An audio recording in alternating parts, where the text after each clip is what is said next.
Good afternoon, ladies and gentlemen. We are back here on Mount Schmoedown. I'm one of your co-hosts, Brandon. We got Ben right there beside me. We got Ryan right there below us. Fellas, how was your week? Good, how was yours? Plenty of good matches to watch, so I really can't complain. Yeah. My week's been obviously normal, like everybody else. It stresses out, but you know what? It's like once the weekend hits by, Hakuna Matata, you know. Hakuna Matata. So I know it has technically been a week off for us because last week we were on Sunday during the Smash-a-thon, which went exceptionally well. Yeah. Between the donations to the Streamlabs, to his GoFundMe, to buying the merch, they raised $20,000. Yeah, which is absolutely incredible. So, and the links, they're still open. The GoFundMe correct. is still open. So yes, yeah. I mean, right now with the Smash-a-thon, I mean, I know the first video is still up there, and the links are still in that first video, so you guys can definitely go there and definitely keep supporting for the Smash, for Kevin Smets, for his for his family, for his journey while he's battling cancer, and it was definitely a pleasure for all. I can't speak for all three of us, but I personally got to say it was a pleasure that we got to be able to participate in this, to be able to help, really contribute, really help bring our little slice of of the Schmoedown after shows into this, and provide hopefully with all of you that watch some entertainment value, and definitely again giving the chance to share our thoughts on like Kevin Smith's impact on how he was for us. Yeah. Just remember, everyone, go get your butthole checked. Yeah. Go get your butthole checked. It's never too early to just make sure to get it checked. That way you don't have to worry about it and it creeping up there on you. But enough on that. This week we are covering the powder keg, Paul Preston. Oh, I think he just answered a match, not inside the match again. That's right. I'm sorry, Paul, but the answer was not Days of Thunder this time. It was just not Days of Thunder.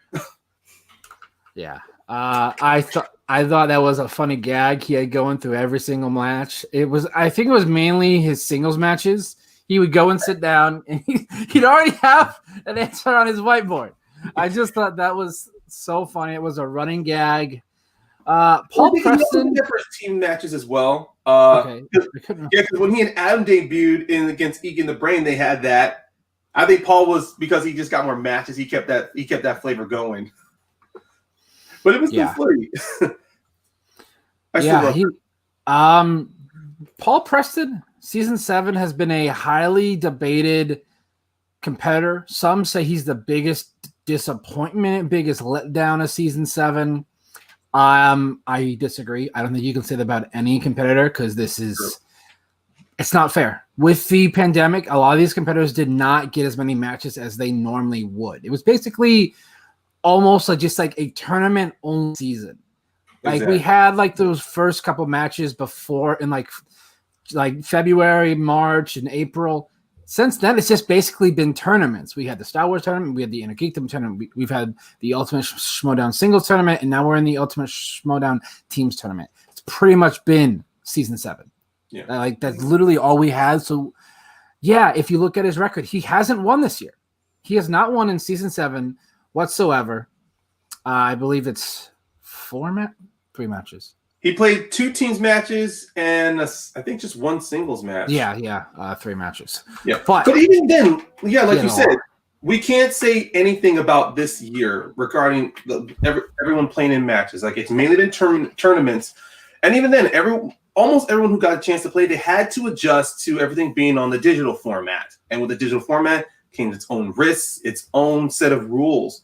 So the fact that and when we break down Paul's season 7 matches, let's be honest, he never slouched. He didn't give a bad performance. It all just came down to things were just never, like every other competitor, things just didn't go their way, or they just end up getting the one question in a certain category that just stumped them. Even then just his score. So first match is Tom and Paul versus Deep 13, gets 32 points. Eric Zipper, he gets 12. You could say that was his 1 week match because he didn't do that well. He struggled in round 2 with comic book movies. It wasn't one of his finest. I believe and then wasn't that opponent's choice, or it was just after a mulligan? Because I think it was after a mullet. Yeah, it was. Yeah. It was on a second spin because I believe his first spin was Festival Darlings. He's like, no, yeah, I don't want to relive that one. He spins again, goes comic book movies. We will go more in depth with that later. And then their most recent match, Tom and Paul versus Final Exam, they get 29 points. Most of the time, when you score that many, you're most likely going to win. Not in today's current team's division. No. If you score under 30, odds are you're probably not going to win. Especially in a tournament that's a very small tournament. Like it's with very stacked teams. Like extremely. Like what you just said, 29 points, and even their match against Deep 13, they got like 34 points. 31 points. Normal match. If they played against any other team, that's guaranteed victory. And it goes back to what during the early season 7 draft, Kate had a plan putting Tom and Paul Preston together because she saw how good both of those men were in season 6. The numbers they gave, their knowledge, and their strength. Like she saw a strong, solid team. And despite the losses, she's right. They are a strong, solid team. It just ultimately just came to. There's this. Yes, you could say Brad is Paul's Achilles heel. No, that's right. Whenever the boat is on, unfortunately, he just sucks up all the luck and just brings it on to himself. No, but yeah. Let me ask you guys. Do you think Tom and Paul work together as a team? Unfortunately, I thought their first match they did extremely well. I think both of their teams' matches this year they did extremely well. Yeah. You can look at their scores and their stats in those 2 matches, and I would say yes. They just one bad decision against Deep 13 and giving them Festival Darlings. Yeah, that's the reason they lost that match. Yeah, it's pretty much top that versus top 10, where David gave Roka and those biopics. It's just. Sorry, you need to be aware of your opponent. It was Kate's first match. So I see that. So I've heard that people say that Paul and Christian are the same person. I have not seen them in the same room together, honestly. Paul was not there at the draft ceremony, and Christian was. Right? So, are they one and the same? Just saying. I mean, let's just say Paul, he could be more of the he's the bizarro Christian, or he literally it's a Jekyll and Hyde situation. Christian's not doing a match. Guess what? We got Paul Preston. And here's one thing before we break down his stats. One thing I wanted to bring up at the Schmoedown Season 7 Awards, when everyone was doing like moments and characters, when I saw that nomination list of heels of the year and I saw Paul Preston on there, I really got bugged there. Wait, was he really a heel? Because his attitude came off. He's a likable heel. Yes, that's what I thought. I thought he was pretty much a tweener in that situation. Like it wasn't until maybe in some of his later matches I saw that heelish nature come out of him. Outside of his match against Ben, his 2 matches against Lon, his match against David. Ben's spin movie release dates. That's not even. You're like, oh dear God. No. And even then, you're not getting steals on that one. No. He did come close actually in that match. He did technically a steal, but then Gucci had got Ben to challenge. It was the Kira Kurosawa question. Mm-hmm. What year was Seven Samurais released? I believe the answer that was. And I think they took out the question and they asked Ben a different one, which he got. So he almost got that steal opportunity. So let's just go ahead and get started from the beginning. His first match, well, technically his first appearance in the Schmoedown was in the free-for-all. Yep. Him and Adam Witt were both premiered in the Schmoedown in the free-for-all that season. They're very comedic. They're very funny guys. The movie guys are extremely entertaining to watch. If you haven't already, go back and watch their hour segment on the Smashathon. Best segment ever. It's a reaction to a reaction to a reaction to a reaction. And then Bibbs reviews those reactions. Yes. I was dying. I'm like, it was perfect. It was so funny. I think their segment on Smets as well, like when they made a mock match between them and Smets, and it was nothing but their questions from their previous teams match in the tournament, and it was all like Kevin Smets just getting director's questions, and even though he's answering Geek Trivia, it's just like, no, and then they get it. It's like, yeah, it was just I'm sorry, Kevin, just questions were on your side there, bro. They just went on your side, bro. Speaking of directors, that is Paul's best category, without a doubt. He just he's gotten Spinner's Choice, I think, twice, and he's put it on directors both times. In round one, directors, he's 2 for 2. So it's just one of those where they will insert it, but it's not one of the main ones that you'll see in almost every single one.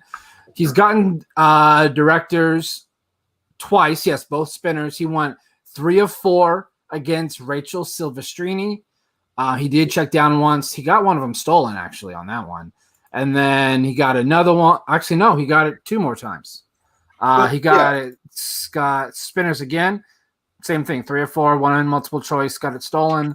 But then he got directors in a teams match, go 6 for 6. Exactly. And the way that the director's question, the directors he got against Rachel, it was a good, funny, like, kind of mirroring back to the movie guys versus Inky and the Brain. When they had gotten that spin, on their turn, they decided to go with Disney movies. And of course, this was a category that Rachel was very strong in. And then you saw how it played back against Paul, that his only director's question he missed was a Disney director's question. So it was kind of like that situation to where Paul did realize from his past matches that he's just not going to go somewhere within categories like Disney or Pixar, even though he has possibly he's definitely maybe gotten those questions picked up on the round ones. So yeah, it was the movie guys versus Shazam matches where he got directors in round 2, and they cleared the board there. So let's just kind of quickly browse over his stats here. So round 1, he went perfect 5 times so far in round 1. He's gotten all 5. So he's gotten 9 out of 9, 5 times out of 10 matches. Pretty phenomenal. Ben, what are your thoughts so far with looking at Paul? His constant luck with getting perfect rounds. I don't know if you can call it luck. I mean, I'm getting the right person to his luck. But you have to have the knowledge to know those answers. I think he's incredibly underrated. I think he's a really solid, great player. And people should be talking about him more, in my opinion.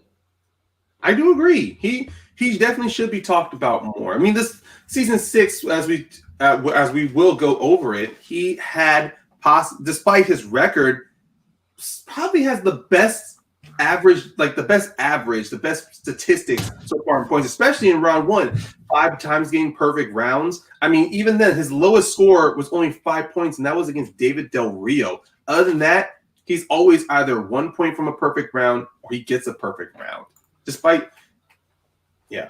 Good job there, Logan. Nice. Tried to stump him, but you couldn't do it. Just like when he almost any Patreon questions he got. I know in his Patreon question against Law and Harris the second time, it was just can you stump him? Maybe not. Looks like you can't. I mean, he still missed a question in that round, but it was kind of like that Patreon question was animated. You'd think after his matches against Inky and the Brain, he'd be struggling a little bit. No, he improves on it.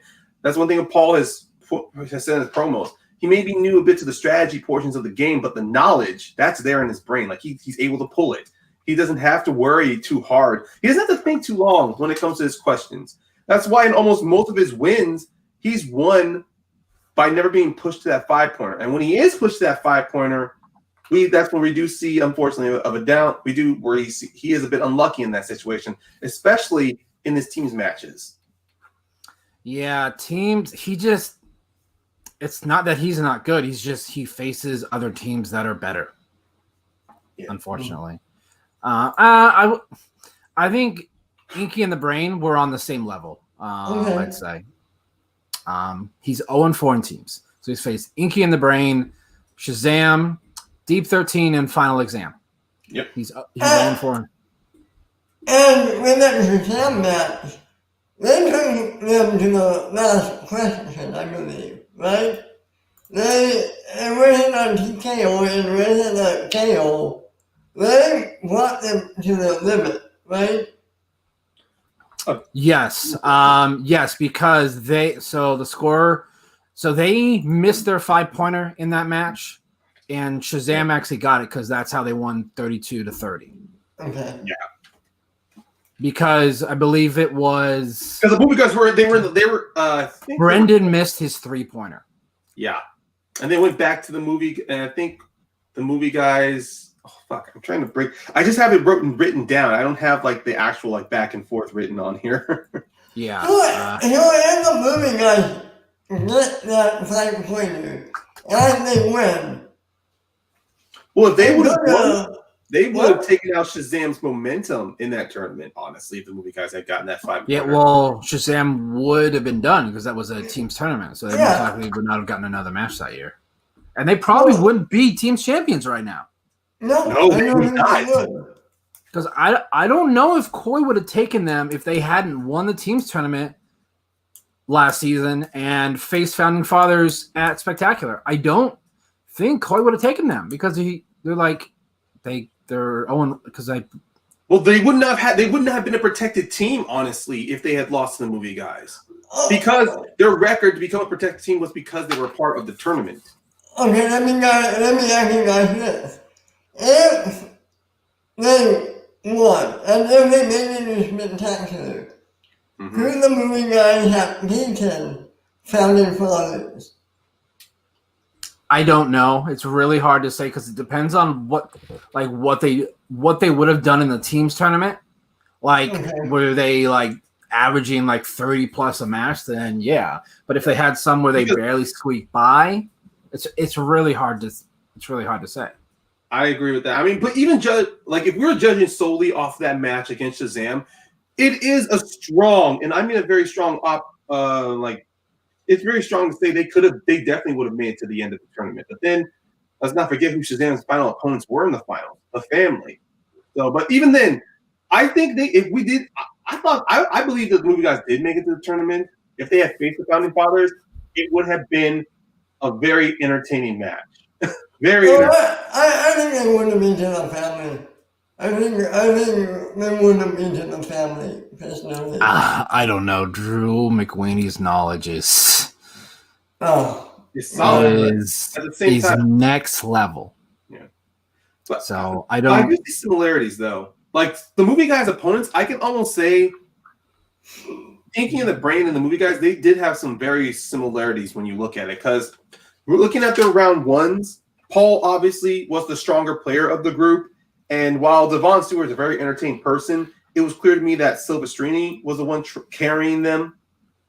And while Paul may have definitely gotten that perfect round, including the bonus question, you do see, at least when it was starting, Rachel was at least the one who was she did miss a couple of questions, but she was the one at least keeping up with them. And then when we get to, of course, round 2, it was all Devon there because they get Will Smith after Spinner's Choice. Mm-hmm.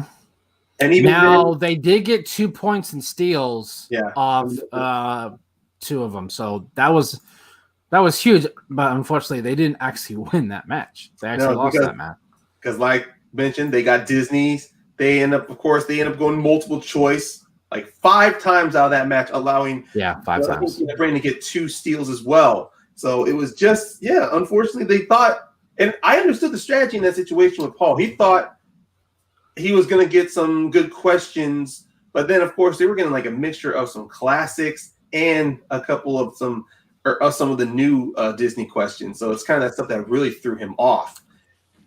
This was their worst teams match. They got 24 points. Yeah. Which is really funny to say that. You get 24 points in a teams match, and that you could say that's your worst match. They did struggle there in round 3. They missed their 2 and their 5. Now, Witt answered the 2-pointer. Preston answered the 3-pointer. Got the 3-pointer, yeah. So, not a bad first teams match, but you never want your debut to be in a loss because odds are you're not going to get another one. Like, a lot of people complain that not all the factions are getting the same number of matches. You have to win. Why should Christian put you in a match, have the public watch you, if either you're not entertaining or you're boring to watch? Like, you just don't have the knowledge. Exactly. Like, he has to promote the league. So if you have a good competitor that continues to win, you're going to keep putting them out there. Or say you have a competitor that maybe their character is not as exciting, but the knowledge is there. For me personally, it is Adam Collins. Adam Collins, without a doubt, has the knowledge. I just find his character extremely bland and boring. But he keeps winning, so Christian has to put him out there. And also, when he does win, there are some changes in the Collins' character. Like after he had gotten towards, like throughout the tournament, he was mainly being that person taking one match at a time. But the moment he went up against Jeff Snyder, I think after he had beaten Lon Harris, his character started to develop a bit of a, I won't say arrogant tone towards it, but he would always end his things going, "I'm Adam Collins, I know more than you." And it started to increase more because in the finals against Snyder, he ended by going, "I'm Adam Collins, and I definitely know more than you." So you are seeing Adam, while, yes, we don't know his character yet, but every time in his promos, when he does that button, you are seeing just shades, a bit of a character blossoming, especially in his match against Lon Harris. Every time he got a steal, he kept saying correction that led to a knockout. So Adam, he's got those small moments but when we look at Paul Preston, there's no small moments with him and his character. When he busts out there, that protein powder in his hands, with the whatever shirt he's wearing that's got a name of either I don't know, a comedian or an actor, actress. It's yeah. He already had his character nailed down when he and Adam showed up with their visor, their shirts, the top, the twist around, the sweaters tied around their waists. And of course, bring out that protein powder, talking as if they live in the 80s. And of course, he's talking like he's a sports dude, a jock bro. Like he knows exactly what the Schmoedown was missing: a fun character, someone you kind of want to hate, but at the same time you want to have fun with. And he never drops it throughout all of his matches. Aside from his post interview after his match against Bateman, which no explanation needed. No explanation needed. And then, of course, when we looked at the most recent match against Final Exam, Preston tried to do the whole, humble, I'm here just to play. I want to have a good time. What happens when they lose? Kate says, I want the old Paul back. What happens? Oh, look what happened here. I tried to do like all these other nerds. I tried to be humble. I tried to be like the kind of person who just wanted to be happy to be here. Guess what? That didn't go nowhere. Paul can turn his character on a dime, and that's one thing that makes him so entertaining to watch. He probably not know which was funny. The hat and the glasses. That was funny. Really? Yeah, really was. Moving on to his next match. His singles debut against Rachel Silvestrini, wins via TKO, his only TKO/KO so far. He goes 7 of 8 in round 1, misses horror thriller. So again, almost another perfect round for Paul Preston. Yeah. Then he gets spinner's choice, gets directors, goes 3 of 4, checks down once, misses it, and Silvestrini steals it. So that was huge. So going into round 3, 13-10, doesn't answer a round 3 question. So he wins via TKO, gets that much needed singles debut win. So he starts. That's where a majority of his matches in season 6 were in singles. Wins that match. There wasn't anything, I guess, entertaining about that match. It was pretty, I guess you could say, normal. There's nothing outstanding with that match. So his next match, his first of 2 against the Professor, Lon Harris. He does lose the first one, though. 2 opposites, those guys. Yeah. He loses this one, but he does get beat him the second time. This is one of his perfect rounds. This is his second. His first one was Inky in the Brain. Goes 9-9. Lon only gets 6, so he has a pretty big 3-point lead. His round 2 is kind of where he struggled. Yeah. He got opponent's choice, where he was given Kate Winslet. Goes 2 of 4. Checks down once. It gets stolen. He does have an opportunity for steal under movie quotes, but does not get it. So he was not able to capitalize on that. So after round 2, the score is 13. That was an action adventure question that he missed out on. It was a quote from Die Hard that unfortunately he didn't get the steal from. Yes. So then round 3. So he's down. He's up 13-12. Yeah. So he gets sports for his 2-pointer, which he hits. Drama's first 3-pointer, which he hits. But his 5-pointer is fantasy sci-fi, which he does not hit, which results in his loss. And it was that situation where the match fell on him to win because Lon, on the other side of the table, he missed his 3-pointer in Brad Pitt movies and then got his 5-pointer in what category? Disney. So apparently, throughout his first 3 matches, Disney has been a pain in his ass. Unfortunately, I mean, sure, Disney didn't cost him his match against Rachel, but it's a situation to where in round 2 he could have had a very strong lead, but it was because of a Disney question he didn't sweep that category in directors. And as you see here, Lon gets a 5-pointer in Disney, he gets it. It goes back to Paul. He gets his 3, misses that 5. It's almost as if so far right now in certain seasons, there's a certain category that just unfortunately becomes the kryptonite to Paul Preston to stop him from actually climbing that mountain, or at least climbing that ladder to being really recognized. Because in my mind, he is a recognized player. It's just like everyone out there, there's a certain slice or weakness for us, and we're find them. Oh, go ahead. I'm sorry, I just wanted to say, he's almost there. He's almost at that plateau where he's on everybody's mind. Maybe in his next season. I think at the start of this season, he was. Like, everyone thought that Paul was going to go on a serious run this year, maybe contend for Player of the Year, because he got placed with Tom. And just based on knowledge and what they'd done previously, Tom and Paul should have been a amazing team. Exactly. They just, unfortunately, that first match against Deep 13, them choosing Festival Darlings to 2 film critics was the reason they lost that match. There's no debating that, maybe they missed a question round 1 or round 3. No. If they had not given them Festival Darlings, they would have won that match.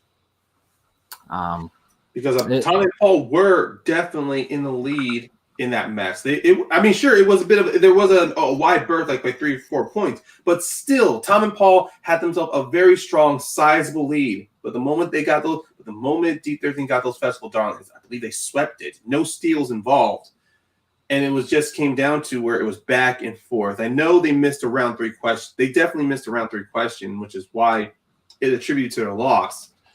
But it's once again that perfect set of circumstances, that perfect formula. You get the 2 strongest players of 2 separate teams from the movie guys and of the Looney Bin, and you bring them together, and you believe you're going to form this huge super team, kind of like we saw with Final Exam this year. I mean, sure, Lon Harris may have never seemed as the best, but you look at his knowledge. There's no question this man is very intelligent. And then you saw what he did with this change in character with the delinquent, how he's more relaxed in his character, how he and Paul vibed with each other. That run they had during that month in August.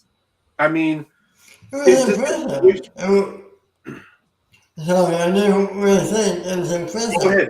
Go ahead. It's totally impressive. And I don't know, maybe it's me. I feel like Tom and Paul are great, but I feel like they're missing that chemistry. I think it's something that if they had normal matches, they would have been able to build it. But Okay. Yeah. they Just had like how Paul, the final exam and the Pride they were able to find their chemistry. Yeah, I know the matches in season 7, they do count, but for me, there's just you can't put too much stock into how, like, if a competitor played terrible in season 7, it's not really a viewpoint on what type of competitor they are. Just because things are not normal like they normally would in a studio or a venue environment. And it's also double heartbreaking because season 7 was meant to be a fresh start for the Schmoedown. It was meant to With finally all the factions, yeah.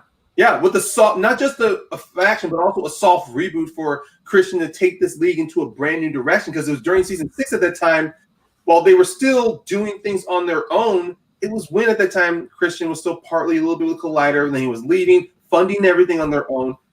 The start of SCN after shows, and then it was just building on there to where season 7 felt as if they had the fan base, they had the genius, they had the content, they knew exactly where to take it. But what happens? This year just gave them a damaging blow, but they were able to recover very well with the constant. I mean, SCN, Christian now has 2 separate Patreons for the Schmoedown and for SCN. That just shows exactly how smart he was able to bounce back from this. And with the constant support of this community, it's without a doubt in my mind, next year, if by the time we do go back in studios, I think Christian can do a mesh of both digital and studio matches. I think he will. I think for a lot of the big time competitors that we know, like a Bateman, Merle, Roca, those competitors will be in studio or venue matches. Right. But say those newer competitors like Jen Kemp, James White, like people that don't actually live in Southern California, they'll have those online matches so that Christian can develop them, because we're not going to have a lot of these big time players forever. We're not going to have them forever. Some of them are probably just going to get burned out or just not do well and just kind of want to move on. So we need to make sure we have those players in the wings ready to go. And I know Christian has said that maybe because the online matches did so well that they might have a minor league system set up for those online matches. Like he'll use, now that he knows that it does pretty well, he could use StreamYard to do, and maybe there's some competitors in the fan leagues that Christian wants to try out, or like you can basically like do a tryout or audition in a online match to see, all right, are you worth bringing up to the big leagues? Yeah, because go ahead, Ben. Go ahead. That brings up an interesting question. Dan Bill, he's huge. He's probably one of the best. But he lives in Arkansas now. So does he get studio matches? Or is it difficult for him? No. Christian will make sure that Dan is studio. It would probably be one of those things is he'll schedule Dan for like probably 2 or 3 matches over a weekend. Yeah. So that they film them all at once, so then Dan doesn't have to keep coming out every couple of weeks. Exactly. But if he beats Collins at Spectacular, he just has to worry about defenses, and those aren't that often. Okay. Those are every few months. So and basically, once things go back to normal, I can almost bet you any title defense will be at a live event. Right. Okay.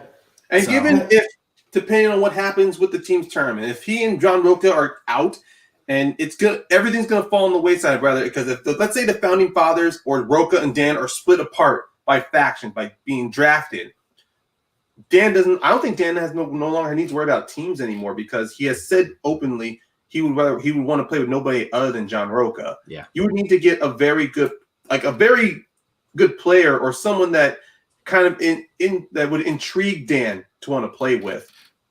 And I will say this. I personally think in my mind, I'm sorry, I will definitely let you go to that thought, Ben. But I do want to say this. If by chance the founding fathers don't win this tournament and they are split apart, one person I think who could work well with Dan. Ooh, Paul Preston. That would be interesting. Because I think because Dan has the knowledge and Paul has the knowledge too. Dan has been getting so much better with the promos now, to where he can do it sitting down. He can do it sitting down. He's so good now. That would be another monster team in my mind. But go right ahead, Ben. I'm sorry for taking that. No, that's okay. I'm sorry for interrupting you. My question is, if you're a manager, if you're a manager and you want that team, do you want other founding fathers, or you just go after one of them? It depends on what, like, if Dan and Roca are kept as one of the three. True. For Finstock.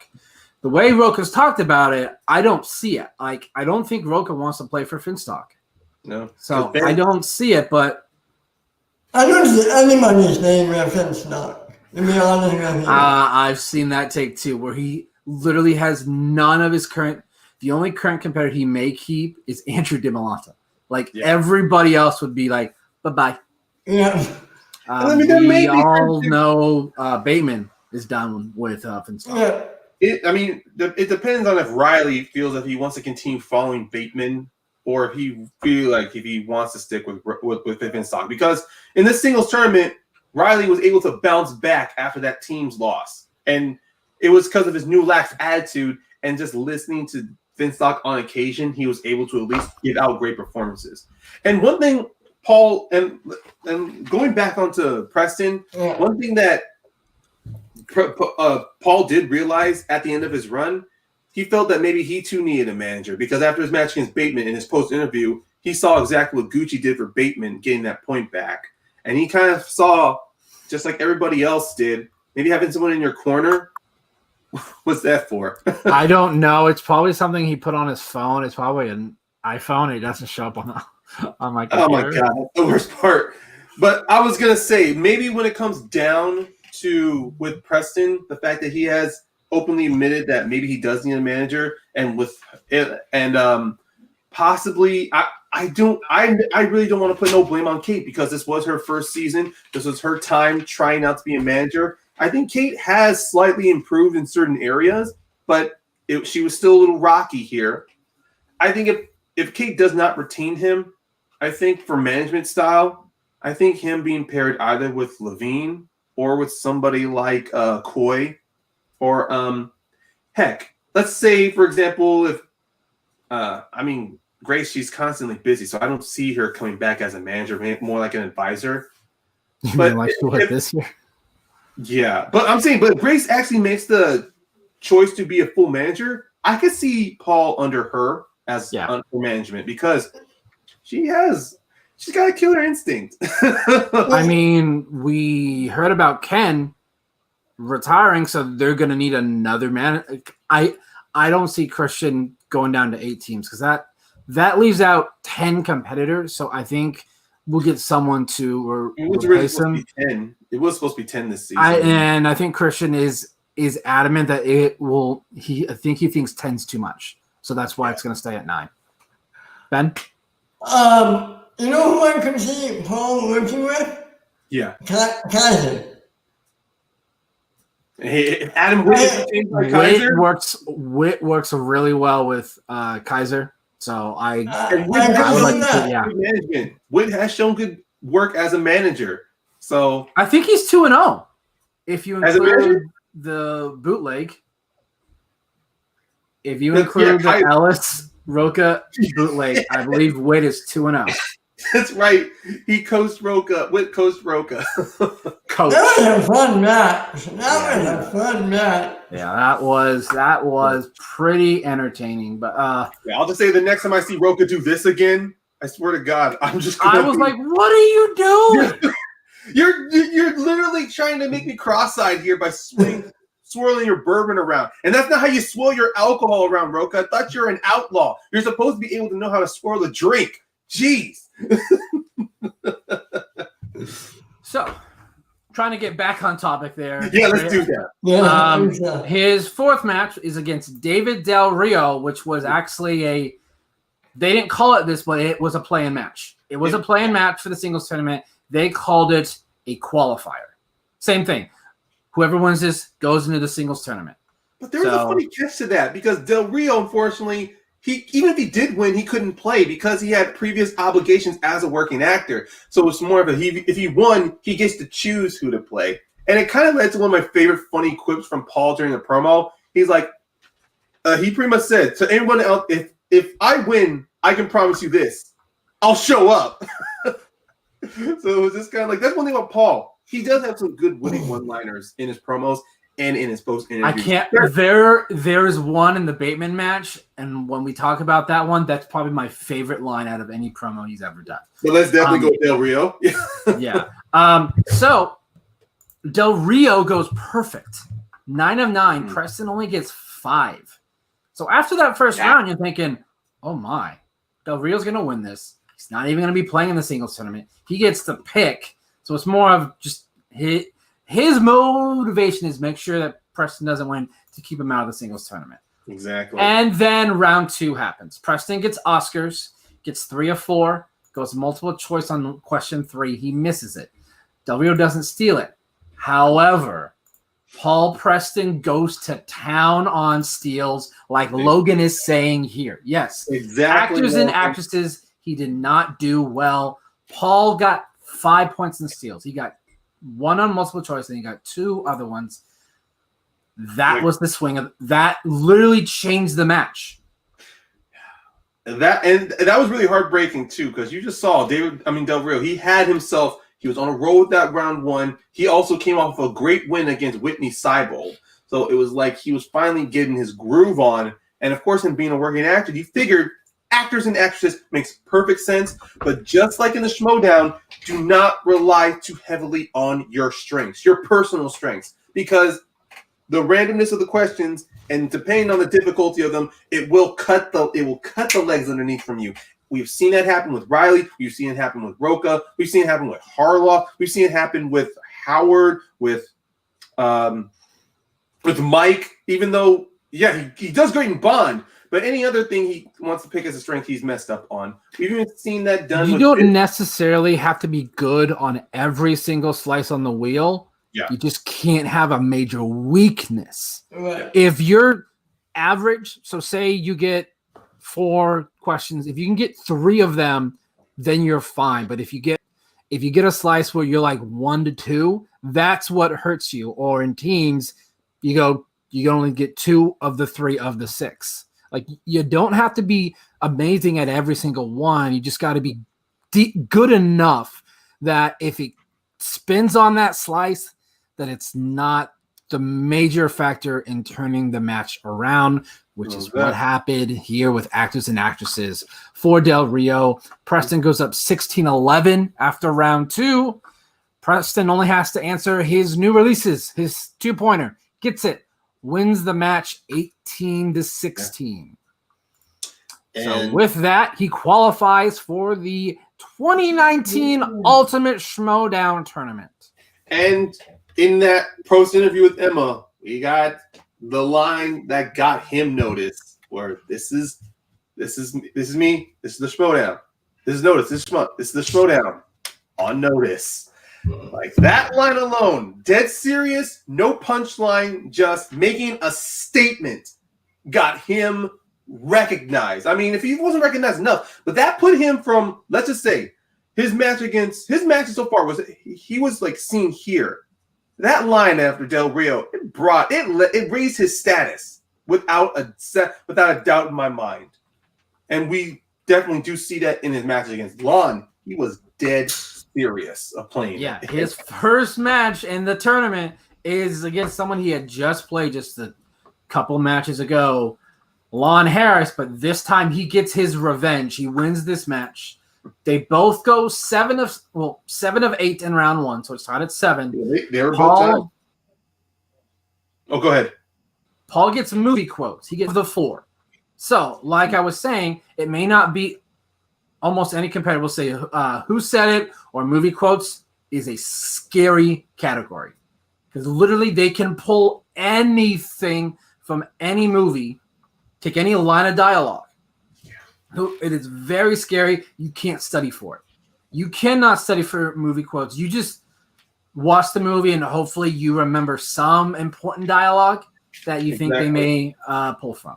So then Lon Harris gets Steven Spielberg. Ooh, this, just like with Del Rio, he bombs in 4 points and steals. He gets 4 points and steals off the amazing director that is Spielberg. And this is the funny. Oh, well, actually, no. This is going to bring into the round 3 question. But the question that one of Lon's questions he misses in his round 2. How many times did Spielberg direct Tom Cruise? He said 0. Paul said 2 for a 2-point steal. We see that come back in the 3rd round. His 5-pointer is Tom Cruise. And he gets it like that. Yes. And then, of course, Mark Ellis makes a great quip. He's like, he doesn't know that actually Clark Wolf was on the desk with him too. It's like, that's a Steven Spielberg directed film. And he didn't know that. And then Lon was like, well, it's this thing called strategy. I'm like, is it though? Like, you should. Jen went to town. You should not intentionally miss a question to throw people off that you're not good on. Like that is leaving points on the table, and you can't afford to do that. Yeah, because you had no idea that you would get a Tom Cruise question for your 5-pointer. That's what's so insane about the Schmoedown. You pick random numbers, and it could help you, it could hurt you. Yeah. I feel like a lot of competitors don't do this because they're just worried about getting down. I'm like, but if you guess with 2 points here, there's a chance you could even get farther down. But yeah. And in these situations with Matt and David Del Rio, it definitely just seeing that happen. I'm pretty sure we're going to see this happen with a lot more competitors of profiles we're going to over review. But it's just like seeing, once again, the fact that we are looking back at the Schmoedown matches throughout the history of this. We really have to take all of these, the performance that Lon and Del Rio unfortunately had in round 2. Whenever we see someone of a current season, unfortunately have a bad match, and then people want to come up with questions like, oh, you could have gone to multiple choice too, or how come you didn't, or why did you stick with this strength or so? Like, of course, the person I'm immediately going to go to is Bonnie Somerville, how everyone was judging her on her match against Marisol and Brett, how she had an amazing 5-pointer pull against Marisol, though. Yes. Without a doubt, amazing 5-pointer. But then, of course, when people wanted to look at her round 2, how everyone's saying, oh, she forgot about multiple choice. Okay, let's take a look. Even the pros like John, like Roca and Merle have forgotten about multiple choice. And what we've seen in the back-to-back matches, from what we watched with Del Rio and with Lon, they've also forgotten about multiple choice. So it's just more like you can't fault someone like Bonnie who doesn't play a lot compared to guys like Lon, also to Dan, to Ben Bateman, to Andrew Guy. People, no matter how many times you play, when it's the heat of the moment in that match, no matter what the score is or what the questions are, it's going to slip your mind to go multiple choice. And sometimes battling your inner thoughts when you're trying to deduce the question, whether if it's a quote or if it's a director or an actor or if it's a certain plot in a movie, you're so focused on trying to find that answer that by the time you hear 5, 4, 3, your mind's going lightning fast to where you might forget about multiple choice. So I can never fault anyone who forgets that in the second round or who uses all their JTEs in the first or second round, because they're so dead set on wanting to answer the question. It's not the fact that it's not the fact of strategy. It's just more of maybe it's personal pride that they feel like they want to get that question. Exactly. Yeah. Yeah, I just think it's mainly just the high intensity moment of making sure to answer that question for 2 points that you hear 5, you're like, oh crap. Like Yeah. you just get nervous, you get anxious, and you forget to either use a repeat or say multiple choice. So his next match is against the eventual Ultimate Schmoedown champion in Ben the Boss Bateman. Literally, his promo in this match has the best thing I've ever heard. Master Bateman. I love how he ends it. He's like, okay, where's the swear jar? Because he was pretty profanity laced in that promo. Yeah. But this is his first really difficult competitor I feel like he's faced. Like everyone else up to that point was, I feel like, on his level. Like I feel like he was the favorite in every single one of those. This is the one where he was clearly the underdog. This was going to be extremely difficult. This was going to be an uphill climb for him. And they both go perfect in round 1.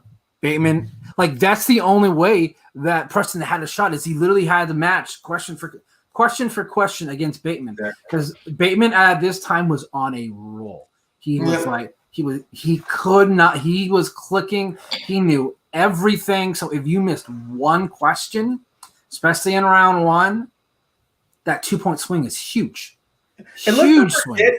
Bateman was also dealing with back issues. So the fact that he was able to still perform while, coming off of like back surgery, that also is a testament of his character. And the fact that Paul, of course, himself during this time, unfortunately, that his wife Karen was battling cancer. So both of these men were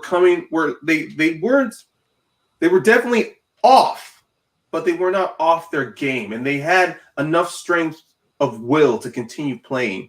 And then even when we went into that second round, I mean, Paul gets directors again. He only went to multiple choice once, just getting 5 points. Ben steals 2 points off of him. But even when Ben got a chance to his spin, there was still an opportunity before it landed on movie release dates. There was still optimism that Paul could turn it around. And what happens? Movie release dates. Yeah. Just like that. Yeah. He gets spinner's choice, gets directors. He gets 3 of the 4. He does check down on his first one, but Bateman steals question number 3, which is huge. And like you said, he gets movie release dates. He goes 4 for 4. So Bateman gets 9 points in that round. So they're tied after 1 round. Bateman then has a 4-point lead going into the final round. Yep. Where Paul's 2-pointer is action adventure. Gets it. 3-pointer, Jodie Foster, gets it. His 5-pointer, however, is horror. Does not get it, and he loses the match. That was a 5-pointer. That's for damn sure. Yes, that one was like, I don't know. First of all, I probably couldn't even get a 2-pointer horror, let alone a 5-pointer horror. Me too. 5 pointers for Paul Preston throughout his career are not good. Yeah. But you could say that about a lot of competitors, because 5 pointers are really difficult. It is something they're extremely difficult. He's 1 of 6 on his 5 pointers. That's not good. But that is room for him to improve on, definitely. When we get to talking about Paul next year for next season, things he can improve on, I believe 5 pointers is something he will definitely be able to improve on. Because he's really good on his 2 and 3 pointers. So he knows that he'll be fine on his 2 and his 3. If he has to answer his 5, it's very miss. You gotta occasionally he will hit it. So that was the end of his singles career, his rookie season in season 6. To be honest, before hearing that question on the Schmoedown, I'd never heard of it. But there's a lot of horror thriller movies that I haven't seen, so it's not saying much. I may have seen that on the top 10 list of a content creator I've watched. I guess for me, it's just like horror movies. Just like, it's not like I'm picky. It's just pretty much like superhero movies and comedies. That genre can be milked that's an easily milked genre where you can come up with so many ripoffs, so many copycats, to where you really need some true originality in order to make horror shine. Yeah, really do. Next match is what I would say his best teams match. Yeah, his match against Shazam. Him and Adam Witt were clicking on all cylinders in this match. He almost goes perfect. Misses the final one under comedies. So we know that he's gone perfect 5 times. There was another match earlier where he missed the 7th question. He missed the final one on this one. He could have had 7 perfect rounds throughout 10 matches. Exactly. That's incredible. And if we look at round ones, the categories he's constantly always nailing, I'm mainly seeing like action, adventure, 80s. So his top ones. Yeah. So he's answered 10. And all of the other ones are like 2 and 3. So action adventure, he's not a 10. Animated, 9 out of 10. Comedy, 8 of 10. Drama, 9 of 10. Fantasy sci-fi, 9 of 10. Horror thriller, 9 of 10. Yeah. The only ones I see that he could slightly be weak in is rom-com and fantasy sci-fis, honestly. The thing with rom-com, though, is he's only had 4 questions.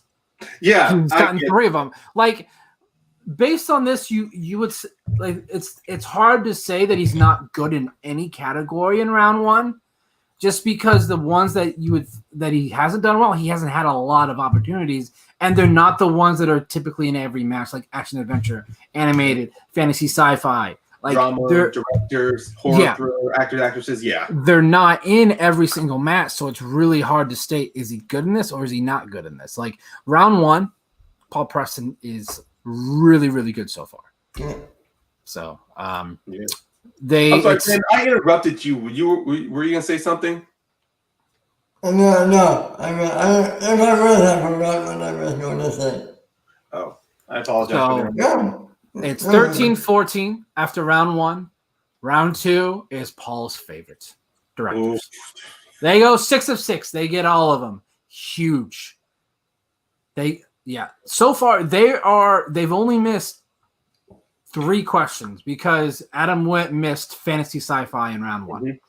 So they're doing really well. They're tied after round 2, 25-25, against the eventual future teams division champions in Shazam.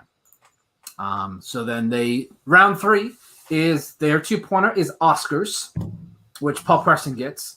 Their 3-pointer is biopics, Adam Witt gets, but their 5-pointer is Charlize Theron, which trips them up. They do not get it. And it's Shazam's 5-pointer was so easy. Bim's got it like that. What? Like, oh. What's up, Bim? What is their 5-pointer again? Shazam? Yeah, I didn't fucking write that down. I just wrote down what they got it in. I just wrote down what their category was. Yeah, all I remember is that they quickly talked Bibbs and the kid. Like it was like 2 seconds and then they knew it. Like they didn't have to hesitate. North County, yeah. Yeah, I believe it's like she's been nominated for what was her second Oscar nom? Right. I believe was the movie guy's question. So with that loss, yeah, I don't 30 points. Yeah. 30 points and they lose. Like that's just ridiculous. You score 30 points, you expect to win a match. Unfortunately, they do not. So that is the end of their season for season 6. End of the movie. Amazing debut season for Paul Preston, though. 7 matches. Not a lot of competitors can say that they've had 7 matches in a season. So congrats there to Paul Preston. His next match is a teams match. The infamous Festival Darlings match. Tom and Paul versus Deep 13. I found the 5-pointer that Shazam got. It was pretty much in horror. What was the name of the demon that possessed Regan in The Exorcist? That was their 5-pointer. Horror for Bibbs? That's not fair. Yeah. It's not fair. Yeah, if I remember right, like it's a really weird name. Yeah. Like it would have been interesting. It would have been interesting to see it spelled because I feel like that's one that would have to be spelled correctly, but you would never ask that level of a question in round 1. So next match, Tom and Paul, Deep 13. Paul again goes perfect. Even Tom came close to being perfect with him. Actually, he did. They both went perfect in that match. So, yeah.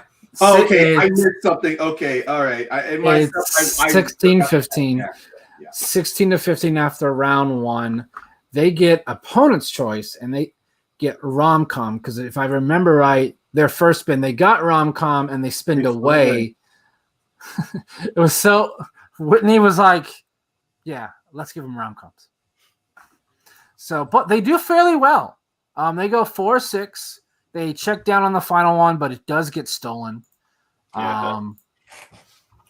And so after round 2, after Deep 13 is given, opponent's choice is given Festival Darlings.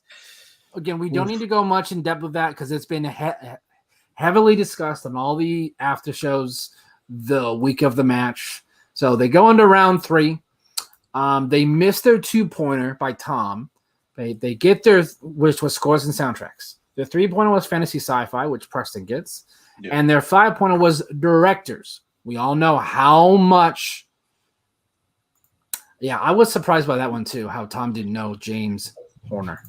I felt like that would be, but again, could be something. A Beautiful Mind and Paul 13 is Ron Howard. So, yeah, I guess Tom was maybe trying to find the connective thread there. I get that. Yeah. Sorry. So they get directors for their 5-pointer, which we all know Paul Preston's really good at directors. Yeah, redemption for a 5-pointer. Yeah. This is the only one he's gotten correct, by the way. Every single one he's gotten wrong, but they lose the match 32-36. 32 points and you lose a match? That's crazy to me. That's teams tournament level of getting points, honestly, because teams tournament is one of the best examples of getting over 30 points and still losing, as we have seen with Self-Righteous Brothers. Deep 13, I believe they tied the team's record in this match for points in the match. Yeah, which was originally set by Top 10. Yeah. So then his next match is not until the singles tournament, which is like 4 or 5 months later. So he has not competed in a very, very long time. He misses the first question. Misses because he doesn't give the chance to give his answer because he keeps writing after the time is up. Yeah. Question is challenged more on Kaiser and not Zipper. Like Zipper pointed it out, but he didn't want to challenge it. But I think Kaiser, he saw that Zipper was thinking about it. So then Kaiser makes the challenge. It is upheld. So he misses the first question. He does miss the final one in animated. So it's 6-7 going into round number 2. And he gets a tough one. He gets comic book movies because he spins away from Festival Darlings. I mean, I get it. I get the spin. I mean, but as some, of course, yeah, if I got something that screwed me over in a previous match, I do want to stay the hell away from it. And you saw that look on his face the moment it landed there. He didn't hesitate. He didn't want to bring in Kate. He's just like, no, get that thing away from me. And he's like, no, I don't want Festival Darling. So he goes 3 of 4. He checks down 3 times, gets it twice, but does get a point stolen by Zipper. So after round 2, he's down 10-14. Does not have the best round 3 in this match. No, he gets musicals, which is his 2-pointer. Then he gets Leonardo DiCaprio for his 3 and Pixar for his 5. Very close on his 5, though. Very close. It was how many Pixar movies has Michael Giacchino scored. He says 6. I believe it was 7. Yes, so close. As of the end of 2019 is what they made sure to preface. So loses. A lot of people had Paul, including myself, winning the Ultimate Schmoedown tournament. When that happened, I was like, oh, there goes my bracket. There goes my bracket. It's just boom, it exploded. Yeah. Moving on to his final match was like a week and a half ago, 2 weeks ago. Tom and Paul versus Final Exam. Again, he goes perfect. Yeah. I think also Paul Yama went perfect as well. Because at first, so all four of them looked like they were. Yeah. Everyone but Tom went perfect. So it's 18-16 after round 1. Yeah. That's higher than some singles matches. Yeah. Like you got 4 competitors that definitely know a lot. Then gets comedies. He goes 4 of 6, checks down once, but there is a 2-point steal though. And it's kind of, and look, and that comedy slice when they spun that, it's almost that Paul kind of wanted to spin away from it because he wanted to find something him and Tom can work well with. But Tom, this was kind of like something was off, and like you could definitely their lack of chemistry was so evident in this match. Yeah. Like there were, he didn't even try to argue. He didn't try to make no points on spinning away from comedy. It's just more of, I think I'm good. I think I can work with you on that one. It's just like it was kind of one of those situations where Tom in character kind of failed him at this point. Well, can I ask you something real quick? I'm sorry. No, go for it, man. You take the mic. Do you think Tom's character got in the way of Tom and Paul winning this match? Yeah, Ryan literally just said that he felt like his character got in the way, especially maybe they shouldn't have gone with comedies. And then one of their round 3 questions, Tom didn't even know, but again, I don't know if Paul had to take. I think Paul was answering the most out of all the round 2 questions, of all those comedy questions, because.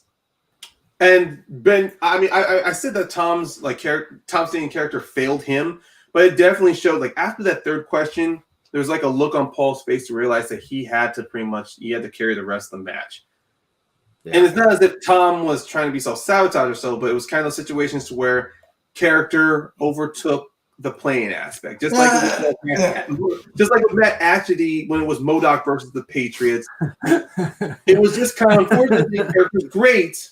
But if you invest too much time into it, it falls apart. And I'm going to say the same thing. It was the same thing with Andrew Guy in the team's match against Deception.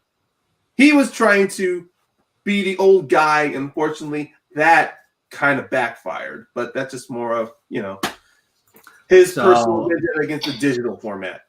So we get into round 3. They get 90s for the 2-pointer. Tom gets that one. Directors. Luckily, Paul decided to take the 3-pointers because Paul's really good at directors. And then they missed their 5-pointer for drama. And as Logan is stating here, lockup. Sylvester Stallone is a fickle mistress when it comes to movie trivia. Yeah, this was the one where Tom had no idea. Like, basically what he said is it was a Sly movie. So literally all he knew was that it was a Stallone movie. Preston seemed pretty sure that he knew the right answer. Unfortunately, he did not. So they end up losing the match. And that is his career so far. So it really is a tale of 2 completely different seasons for Paul Preston. Yeah. Season 6 was his coming out party. Did exceptionally well. Really showed the league what kind of a competitor he is. He is a competitor you may not want to face.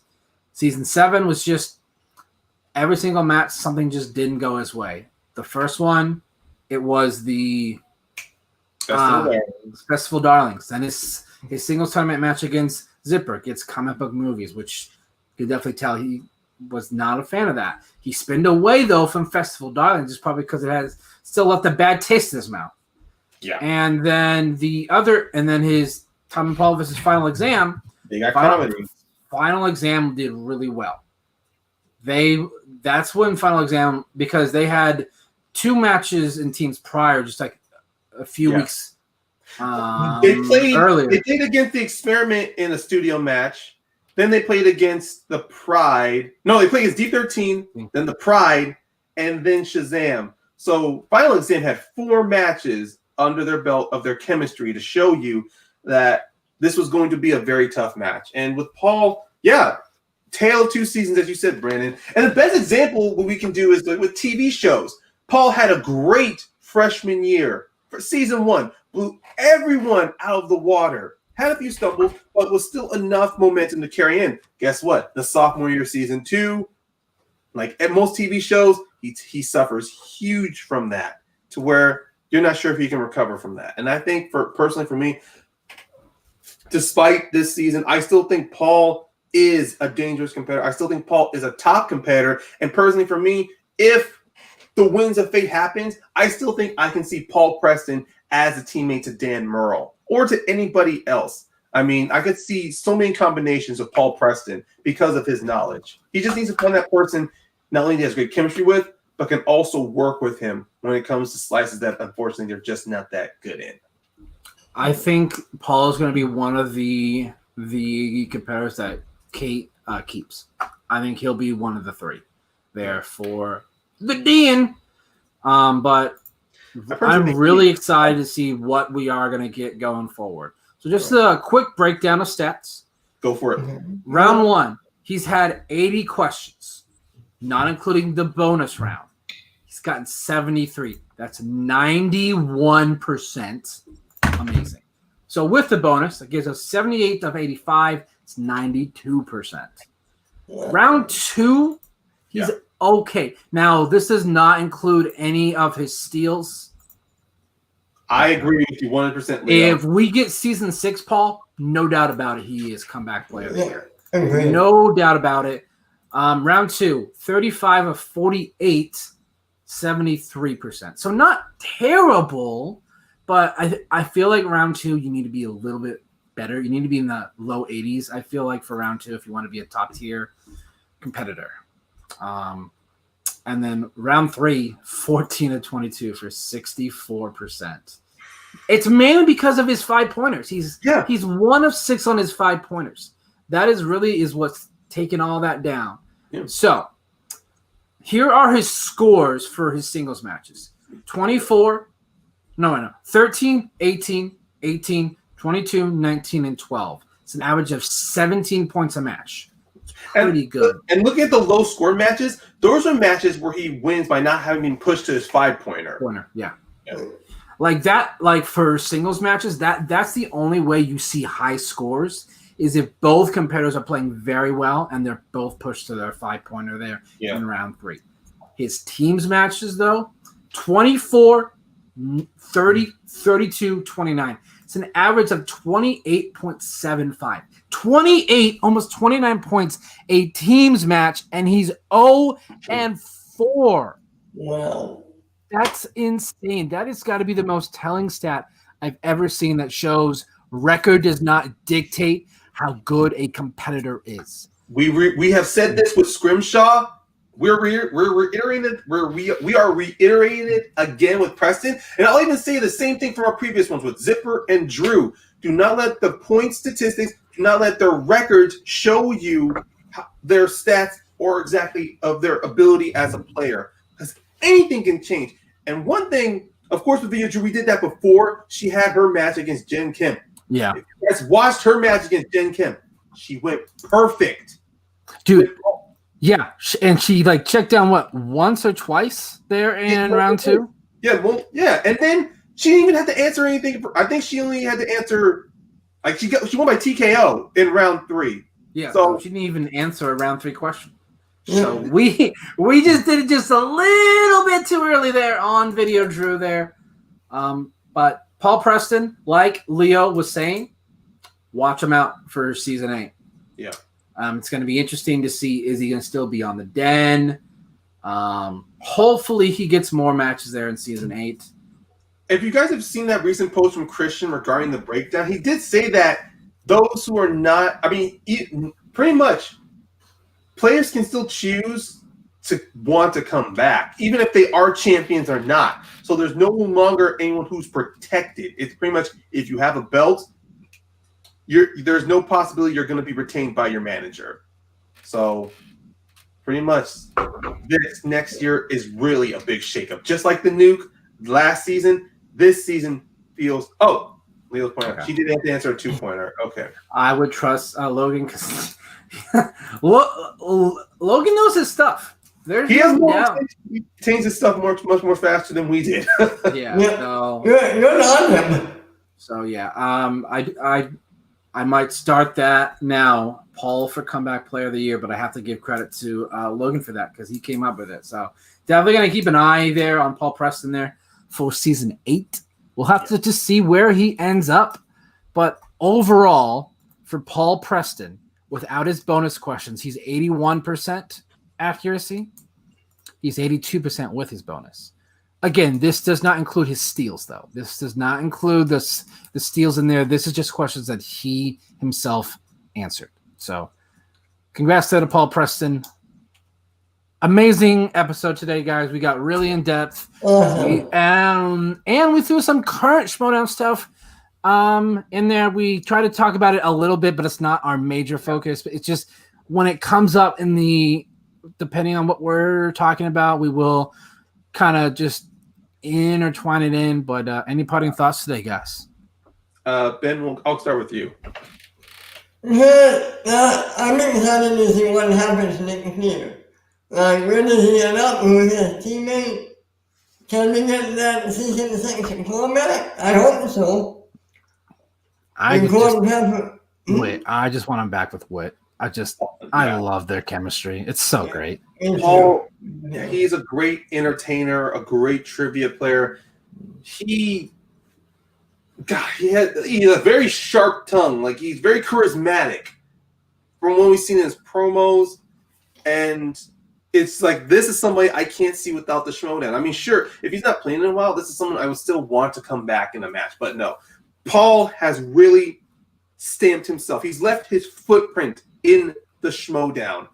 And he's one of those, even if we do further down the road, we finally lose the top tiers like Roca, like Dan, Riley, like the legends. I see Paul Preston as not the new blood, but more someone who I can see take over the mantle of someone like Merle, like Roca, like Riley, like even with Bateman. Bateman, even though he's on top, he wants to get back on top there. I can see Bateman and Preston as the next like great feud from their first match together. Hell, you know what would be interesting to see, but I don't think he'll go into singles? Whit versus Preston. We'll have a movie, guys. Civil War. Oh, if we get that, I mean, shit. That would the fact that Whit and Preston are so familiar with each other, they will give us so much comedic and entertainment value. Yeah. So we had a Wildberry Civil War, we had an action Civil War. Heck, we get a freaking. I mean, even from old matches from with Riley and Clark Wolf facing each other, even though technically it wasn't a war, it was just a friendly competition. But I would still love to see something like that, a friendly competition between Whit and Preston. Not from their channel, which their channel is fantastic. Subscribe to the Movie Guys channel. It's pure entertainment value. But on the Schmoedown, we just see them face each other in either an exhibition or even if they get put in a singles match against each other. You have me right there. Exactly, yeah. But I think Whit is more teams than Star Wars. Yeah. But you never know what we're going to get next season. Any last thoughts, Ben? I only need mine. Oh, okay. Any other final thoughts? Final thought. We dominated most of this conversation. Like I said, I'm technically seeing the future of Paul. That's all I ever say. So yeah, this was very fun. Just keep an eye out on the socials. You'll see our Twitter right there below Ryan, and you'll see all 3 of our personal Twitters at the top. Just keep an eye out on those. We will be posting who our next competitor is. Yeah. Very excited to talk about this person. Until next time, we will see everybody later.